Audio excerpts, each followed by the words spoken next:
তাড়াতাড়ি দরজা খুলে দিয়ে ভাইয়াকে জড়িয়ে ধরে বলে, আজ কি এনেছিস? সে সবসময় এটা করে, কিন্তু পারফিউমের গন্ধে বুঝলো এটা ওর ভাই না, কারণ ওর ভাই এই পারফিউম ব্যবহার করে না। তাকে ছেড়ে দিয়ে দেখলো লম্বা মতো একটা ছেলে, ফর্সা রং, তবে সূর্যের তাপে নাক মুখ লাল হয়ে গেছে, সিল্কি চুল, দেখে বোঝা যায় রেগুলার জিমে যায়। সাদা শার্টের সাথে জিন্স প্যান্ট, দেখতে খুবই সুন্দর।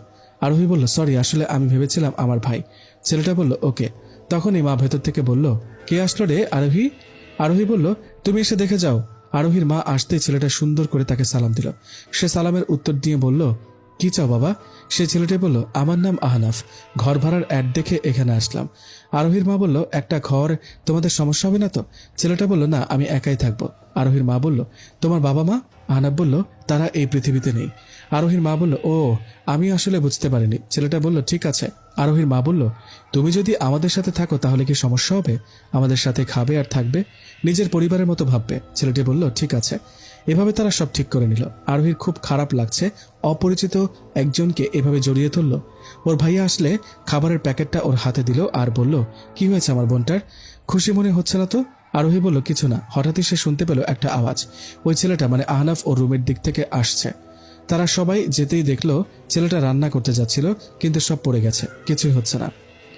তখন আরোহীর মা বলল, আরে তুমি এসব কি করছো? ছেলেটি বলল, রান্না করতে চাইছিলাম, আমি রান্না জানি না, তাই এমন হয়ে গেল।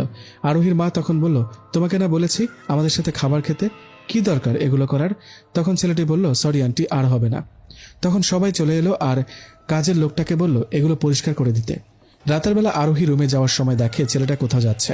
আরোহী বলে, এত রাতে কোথায় যাচ্ছেন? ছেলেটা বলল, এই তো ছাদে যাচ্ছি, আপনি যাবেন? না না, ছাদে যাব না। ছেলেটা বলল, কেন? এত রাতে ছাদে যাওয়ার কি দরকার? ছেলেটি বলল, কেন, আপনি কি ভয় পান নাকি? ভয় পাবো কেন? তাহলে চলুন। যদি দুজন যাই তাহলে হয়তো জিন আসবে না। আরোহী ভাবল। আর কয়েকদিন ছাদে যায় না, তাই রাজি হয়ে গেল। ছাদে যাওয়ার পর ছেলেটি বলল, আমি কি আপনার নাম জানতে পারি? আমার নাম আরোহী। আপনার নাম? আহনাফ আলবিন আদি। কি করেন আপনি? আমি ঢাকা ইউনিভার্সিটিতে বাংলা বিভাগে পড়ি, এবার অনার্স ফাইনাল ইয়ার। আপনি কি করেন? আমি ইন্টার প্রথম বর্ষের ছাত্রী। তাহলে তো তুমি আমার অনেক ছোট। তুমি করে বললে কি সমস্যা আছে? না, আপনার ডিটেলস কিছু বলুন। ছোটবেলায় মা মারা যায়, বাবার সাথে থাকতাম, লেখাপড়ার জন্য ঢাকায় আসি। একদিন শুনি বাবা আর নেই, তাকে কবর দিয়ে আবার ঢাকায় চলে আসি। এমনি বাড়ি রাজশাহী, ভাই বোন নেই, এক কথায় আমি এতিম। এভাবে তাদের মধ্যে কিছুক্ষণ কথা হলো। তখন আহনাফ বলল, তোমার সাথে কথা বলতে বলতে পিপাসা লেগে গেছে, পানি খেয়ে আসছি। এটা শুনে আরোহী বলল, আমিও যাব, আমি এখনই চলে আসবো। তোমার কি ভয় করছে নাকি ভিতর ডিম? বলে হাসতে শুরু করলো। নিজের বাড়িতে ভয় কিসের? আমি ভয় পাই না, একা থাকবো তাই বলছিলাম। আমি এখনই চলে আসবো। আহনাফ যাওয়ার পরেই সেই গন্ধটা আবার